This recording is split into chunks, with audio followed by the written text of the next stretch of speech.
Yeah. Hot seat time. Okay. You guys All ready right. for the hard questions?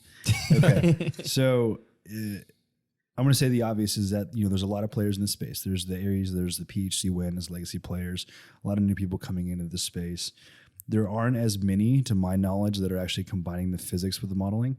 I think that seems to be something, physics and analytics, along with the modeling, it seems to be relatively newer. Outside of the AI, what would you guys say is like your major differentiator from anybody else in that space? Yeah. So I think the data, right? well, yeah, I guess. The integration side.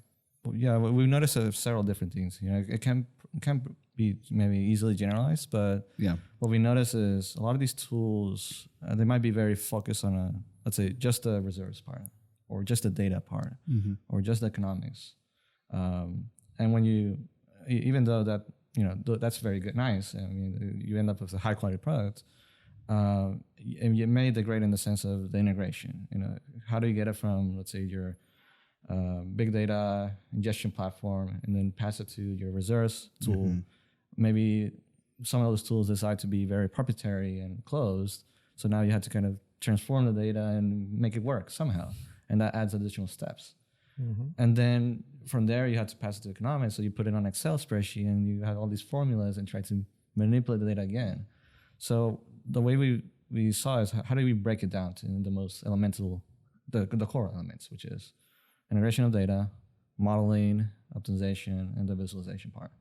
So it requires building a lot of interfaces, but ultimately is we want to kind of put ourselves on the side of any existing workflow, prove it out, build confidence with the customer, and eventually once they're convinced, they can decide if they want to use our module or both at the same time or whatever it is.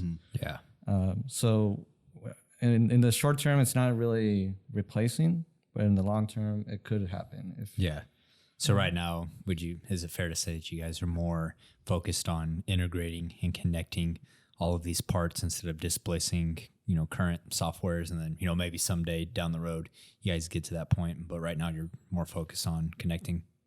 Yeah. And we want to make which is huge. It's huge. Like, it's like much bigger. You guys should talk about that a lot more. You should really put some emphasis on that, because that is a much bigger issue than people are realizing. Yeah. And it seems to me like you guys are really focusing on really the workflow, like you said, sitting down with Sanchez and sitting down with the different people in different departments and understanding where their work begins, where their work ends, and all the breaks in that work, right? And that's something that's super, super important. Like for me and all the tools that we use in the back end, like a lot of different productivity tools and CMSs and things like that, if there's a major disconnect in a tool and we can't integrate it with something, we rip it out. Right. And guess what? We find something else that stack, it goes. So if it doesn't make our life easier, it goes. And you have to understand that workflow. And I think so many people get caught up on building a cool tool or building a tool and then trying to find a problem rather than analyzing the workflow and really trying to solve the user's issues with that. Yeah. I have observed all this predicament, from engineers back in my home country, Venezuela. And when I was at ConocoPhillips, wow, engineers were suffering how to get things done because they have to connect different simulators, or a simulator with a spreadsheet, or any database with a simulator.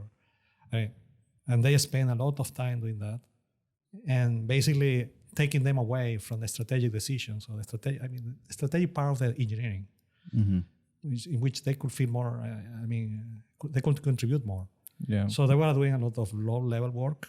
Yeah, that's the problem, is that they don't, you're paying this engineer, $150,000 or whatever it is, and they're not getting to do the work that you're actually paying them for because, they're worried about aggregating data or connecting, different platforms instead of making those strategic decisions as an engineer. So, I think that's a huge problem. And as oil and gas companies are operating in a low price environment like they are today, it's like, how do we focus on making our team, our personnel more efficient and actually utilizing their brain power, to make strategic decisions instead of, getting pissed off all the time about, we can't get this Excel spreadsheet, connected to our seismic data or whatever it may be. So yeah, it's interesting to, I think that technologies like this are really needed in today's economic.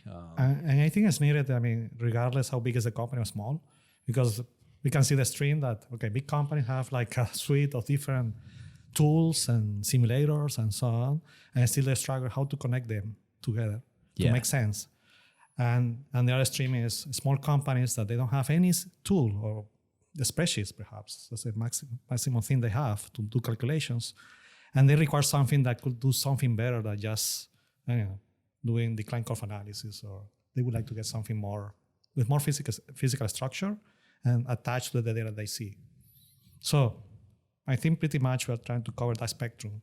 And the struggles is in any of these two extremes. Yeah.